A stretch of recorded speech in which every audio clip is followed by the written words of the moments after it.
first important thing I learned about teamwork is that when the option is available, it is most beneficial to set aside and plan a specific time slot to work with the entire team and work on every part of the project together. Being able to collaborate with my team on all aspects of our initial group project would have saved the headache of having to redo this project. Initially, we all divided up the roles and trusted each other to complete them separately, but if we had gotten together on a Microsoft Teams call to work through each role, it would have been a beneficial experience for each member to understand, learn, and practice each individual skill. The professional, observer, and presenter roles. Working on the second group project about designing a program was a good example of how effective real-time collaborative work can be. The second important thing I learned about teamwork is the importance of taking ownership of your personal education. Each person is attending post-secondary education, but not everyone will be satisfied with the same project grade because each individual has unique goals and aspirations they are trying to meet. The initial group project was a great example and learning experience for me to understand that because I may be striving to meet high standards to eventually be able to apply to medical school, but I have to empathize with my peers and their aspirations of a more balanced lifestyle that prioritizes athletics or work outside of education. It is important to help my peers reach my high expectations by taking ownership of the project as a whole and not just my individual contributions. After completing the second group project, I went over each answer with a rubric in mind to ensure I thought all required points were met. If I was to redo this project with my group, I would ensure that we set aside a time where we could all work on each part together.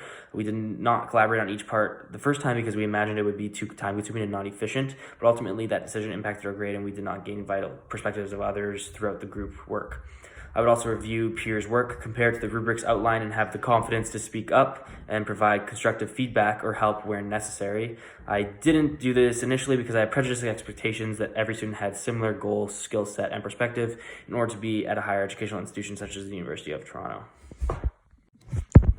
During the set of ankle mobility testing, the client is positioned across from a flat-edge table to have a point of reference for measurement.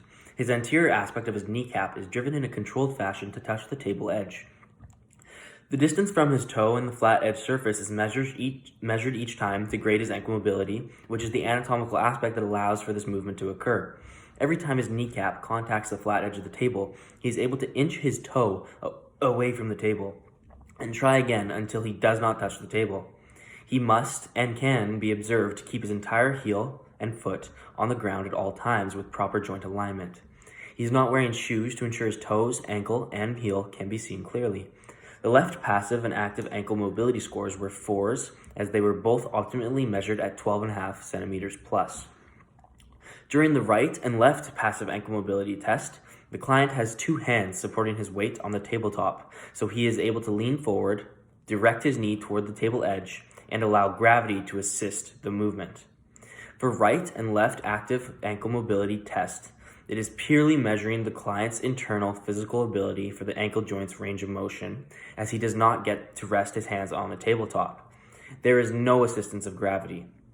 Perhaps a deep lunge stance with the back knee on the floor would have been more comfortable, provided a better center of balance, and ensured proper hip to knee to ankle alignment for the client, and thus allowed more accurate and better scoring. Both the right, passive, and active ankle mobility scores were 4s, as the distance from big toe to table edge was observed and measured to be greater than 12.5 centimeters. Left active hip mobility, the client must keep his right hamstring flat to the floor to ensure the integrity of the test, while only his body works to raise his left leg to maximum height. For the left passive test, a resistance band is added to assist the motion. 4 being the most optimal score, it's measured by ability to raise the ankle bone before his knee, past his knee, above his mid-thigh, or past his waistline. The client received a score of 2 for both left active and passive testing, as his left ankle bone was just past his knee before his right leg hamstring popped off the ground both times. For the right active test, the client scored a 2 due to his ankle bone alignment just passing his knee when reaching maximum height. For right passive hip mobility, the client uses a resistance band for external assistance through joint range of motion. His right passive test reached a score of 3. For the left active shoulder mobility test, the client slowly maneuvers his arm out and about his shoulder joint to maintain alignment, and then uses his left shoulder muscles to reach his fist past his C7 vertebrae. The C7 has been marked with a black Sharpie for clearer observation. The client's head is neutral, upper back is relaxed, and shoulders neutral. The test is measured by 4 scores based on ability to reach his fist half the length of his palm before the C7 or after his C7. For the left passive test, the client aids his left shoulder movement with applied downward force from his right hand. During the left active and passive test, the client moves his entire fist past the black dot, which gives him an optimal score of 4. For the right active test, his back remains in a neutral position with a neutral head alignment and relaxed neck muscles. His fist reaches past the C7 but does not surpass it beyond the estimated half length of his palm. Therefore, he scored a 3. For the right passive test, the left arm is assisting, but the client jeopardizes his back alignment, and therefore the test scores a 2, which was the measurement prior to misalignment. The left side Y balance test is a lower body stability test where the left leg plants firmly on the ground and the right leg moves 0 degrees directly anterior to the body, then 120 degrees in the posterior lateral direction, then 240 degrees in the posterior medial direction without touching the right foot on the ground. The client swayed mildly in the final posterior medial direction due to the duration of the test. Left leg stability is good as the client extends his right moving leg to optimal distances without touching the ground. For the right side Y balance test, the client moves in the same 3 directions according to the colored markings. He reaches optimal distances in each direction but stumbles when ending the test. Establishing a deeper single leg stance would increase stability. From first observation, the client's passive mobility seems much greater than his active mobility in both hip and shoulder tests. However, when contrasting the client's mobility test to the guidelines of an optimal mobility test, it is clearly observed that during the left and right passive hip mobility test, the client's static leg that is required to remain flat to the ground actually pops off the ground just after his vertical ankle alignment moves beyond his knee. This observation ends the test immediately, scoring the client at a 2.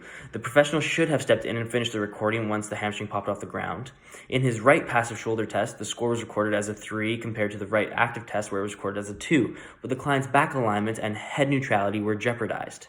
For ankle mobility testing, his passive and active scores were all 4s, but these results may have been impacted by the client's inability to complete the test in a grounded lunge position.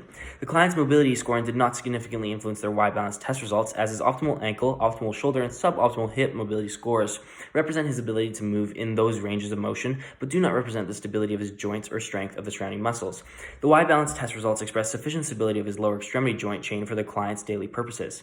He was able to control his joint movement to complete each test. However, if the client wanted to engage in higher levels of physical activity, increasing his hip mobility could prove beneficial to develop better stability in deeper squat or lunge positions, which were observably uncomfortable to the client as he avoided a deep stance during the Y-balance test. He seemed to sacrifice distance in order to remain stable on both legs, which is why his test was sufficient and not proficient.